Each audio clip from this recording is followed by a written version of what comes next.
Hopefully, you can see me now and you can hear me now. Sorry about that. There's nothing like a little bit of technical difficulties to cause a bit of stress, which is really great because that's what we're going to be talking about tonight. So this is my very first streaming coaching session, and I'm pretty excited about it.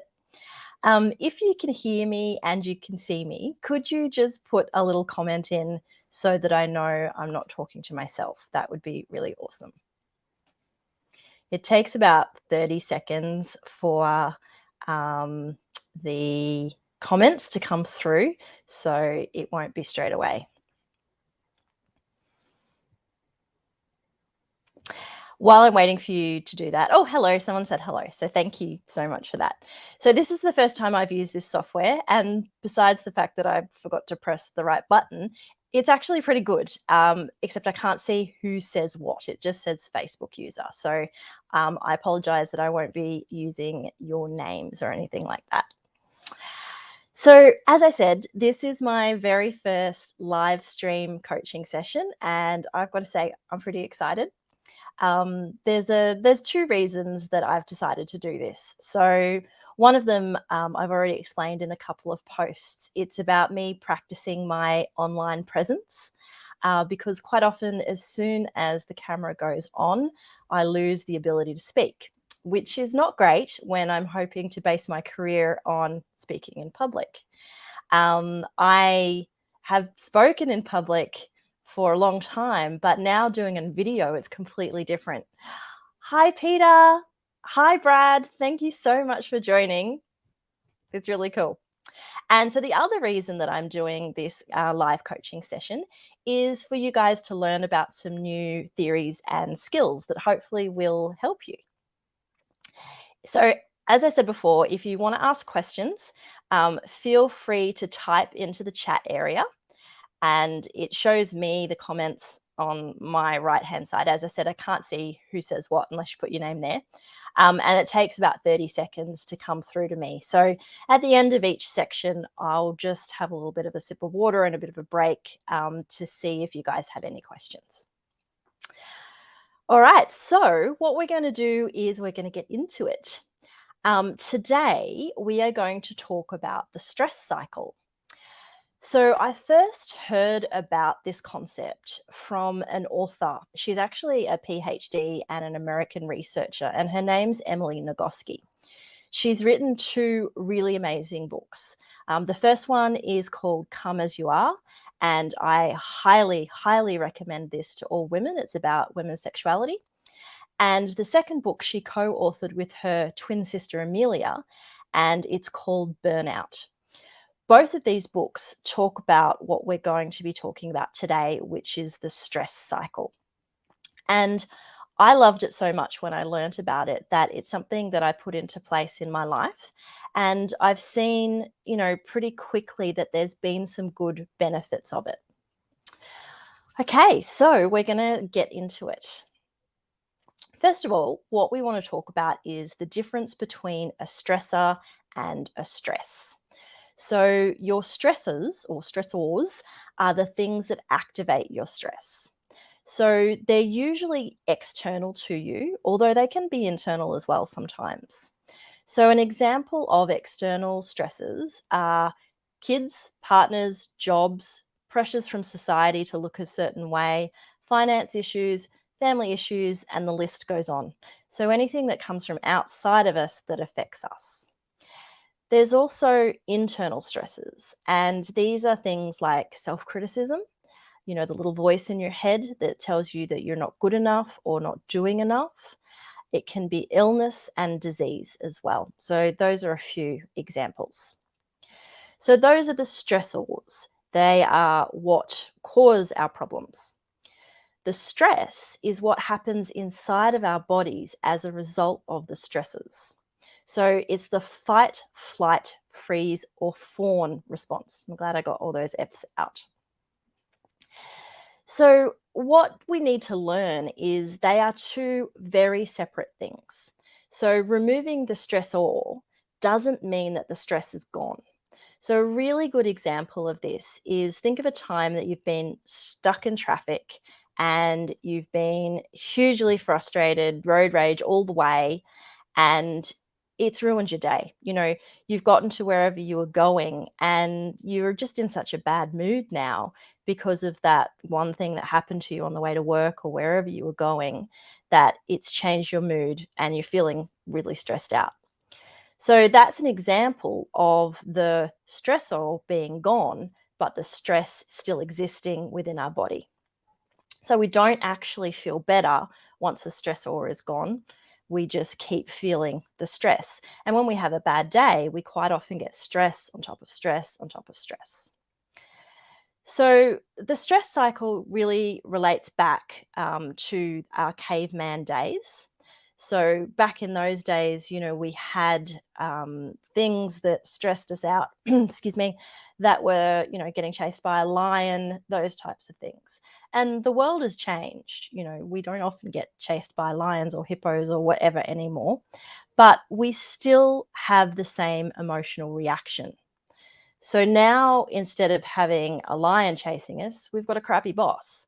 Those things are different, but they make us feel the same way quite often. So, what that brings us to now is the actual stress cycle. So, stress is like other emotions, it has a beginning, it has a middle, and it has an end. It's like a tunnel. And the only way through it is to come out the other side. You can't really get halfway through and then turn around and go back the other way. You have to make your way all the way through. And that's what the stress cycle is, going from the beginning all the way through to the end.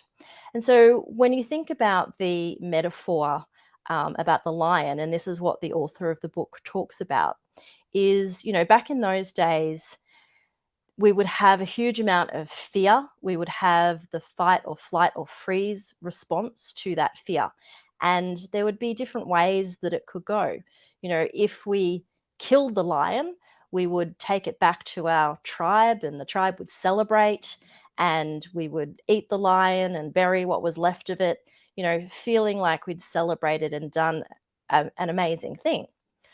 Or on the other side, if we froze and the lion maybe thought we were dead and left us alone, once the lion was gone, our body would go into, like a really shaky response. If you've seen anybody go into shock and they start shaking, that's part of the stress cycle as well.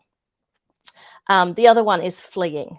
Don't know how successful that is when you're being chased by a lion, but it's something that we do now. And the way that we do it is through avoidance, basically. So, anyway, let me get back to what I was talking about. So, the stress cycle, beginning, middle, end. So, like eating and sleeping, it's absolutely essential that we make a way through our stress cycle and come out the other side because we all know what happens when we don't. And that is called burnout.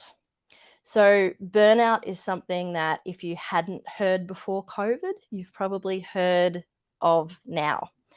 Um, and burnout obviously is on the rise and particularly in certain fields, particularly frontline workers, all of that type of thing, people are really, really feeling the stress of how the world has changed in the last couple of years. Okay, so I am going to take a sip of water. Feel free to ask a question if you have anything. I've obviously still got a lot to cover, but I don't want to lose my voice either.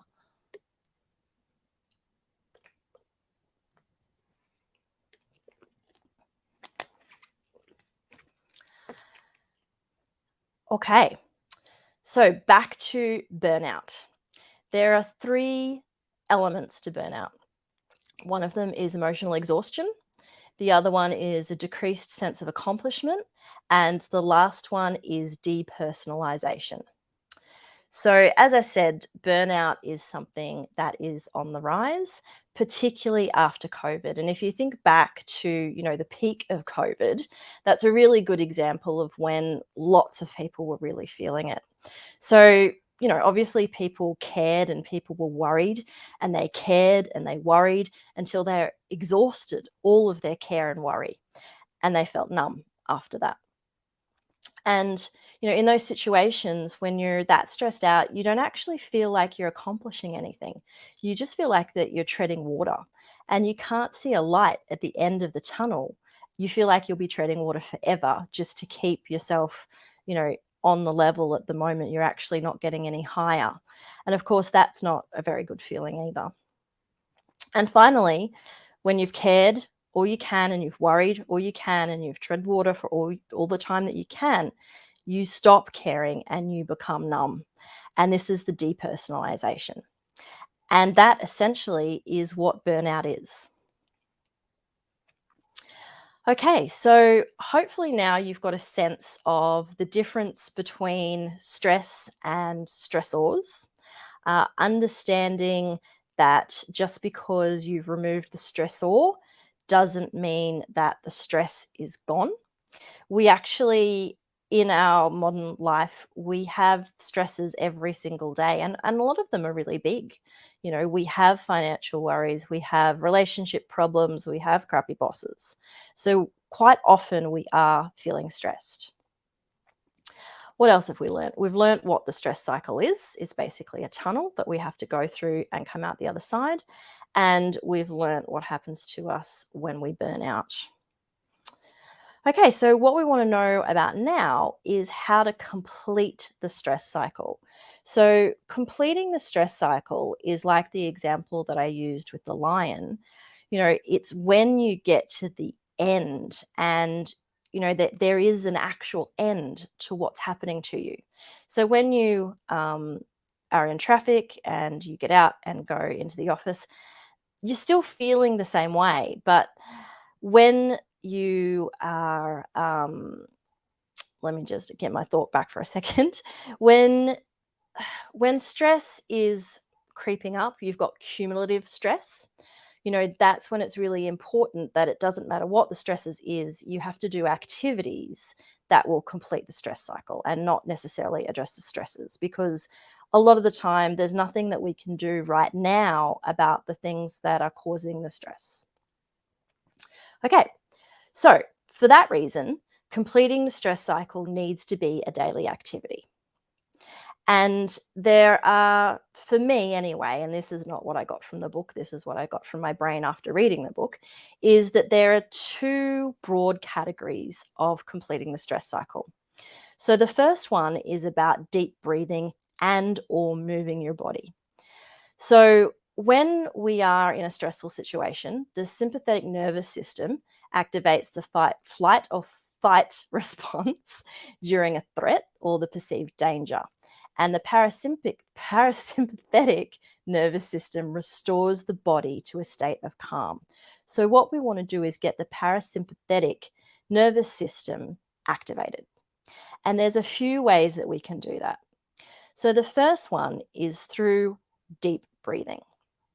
Now, a lot of people talk about breathing techniques, mindfulness, and that's something that I've done on and off in my life to kind of combat stress. And to be honest, it never really worked. It wasn't until I found a breathing technique called 478, which is based on yogic exercises, that I really understood how the deep breathing can slow everything down. So it really teaches you to control your breath, and it's scientifically backed. So its research shows that it has a lot of benefits for stress reduction and relaxation. And it was developed by a doctor, even though it's based on yoga. And the doctor who created it, I think his name is Dr. Well, he called it a natural tranquilizer for the nervous system.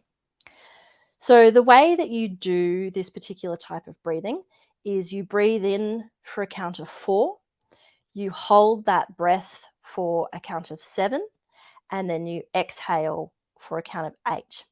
And you can do that, as many times as you want to. I usually do it about 5 times if it's something that I'm using to complete my stress cycle. It's also something that I use to get to sleep when I'm having troubles. So what I'll do when we've finished the session is I'll actually include a handout on how to do it. I've actually got an app on my phone that I use, and it just basically counts for you. It tells you when to breathe in, when to hold, and when to breathe out. So that's one that I really love. The second one is laughter. And I'm not just talking about a giggle, I'm talking about really big belly laughs because, of course, they get us breathing as well. And they also activate, all the lovely chemicals in our brains that make us feel good. The next one is affection. So there's a few different ways that we can do this. Sex with the right person is amazing for completing the stress cycle. Quite often after you have sex, you'll feel really relieved and calm. But there's also some other things you can do. One of them is called the 6-second kiss. And this was developed by a psychologist called Gottman. And what he recommends is that for couples is to each day have a 6-second kiss. And what this does is it releases those oxytocin hormones, and it calms us down and allows us to connect with another person. There's also a 20-second hug. I think with that one, it's not so important that it's 20 seconds, but it's got to be a good amount of time for you to sort of relax into the hug. You also don't want to lean. You don't want people leaning on each other during the hug. You have your own center of balance while you do it, but you're able to connect with someone while you're hugging them. The next one is ugly crying, which is amazing for getting rid of stress. I don't know about you, but there have been times that I've had such a crappy day that I've come home and I've just burst into tears, told whoever was there to listen about all of my woes, did big sniffles and blowed my nose. And at the end of it, you get a point where you have this big sigh, and that is the stress cycle completing. And after that, you just feel waves of calmness. The last one is running or cardiovascular activity. So the running goes back to, caveman days of the lion. And it is, it's very much sort of tangibly linked to that. I try and run, as much as I can. Hasn't happened this week, but it is something that I try and do. So those 5 techniques all have to do with moving and deep breathing. There's also another couple of things that you can use. There's creative expression. So if you're a creative person, if you get caught up in art and things like that, that can really, really bring the sense of stress to its completion. And also social interaction. So there's been times when I've had something going on in my life and I've not been feeling very good. I haven't been feeling very social, but I've had to go out for whatever reason. I've made plans and I couldn't get out of them. And despite what I thought was going to happen, I actually ended up having a really great time. So those are 2 ways that you can complete the stress cycle without having to do too much movement. So for me, I will try and run every day. If that doesn't work, I will do the deep breathing exercises because you can't always plan to laugh and you can't always plan to cry, and you never know who's going to be around for a kiss or a hug. Okay, I'm going to have another sip of water because I can hear my voice cutting out. So if you do have any questions, let me know.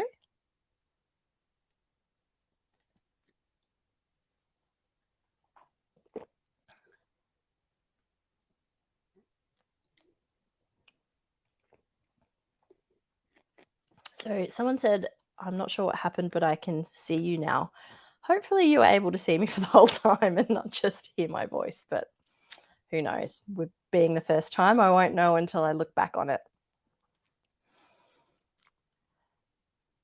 Okay, now with the stress cycle and doing all of those things, how do you know if it's actually worked? Well, It's like, oh, thank you, whoever just said that I was doing great. That's really good. I really appreciate it. So how do you know if it's worked?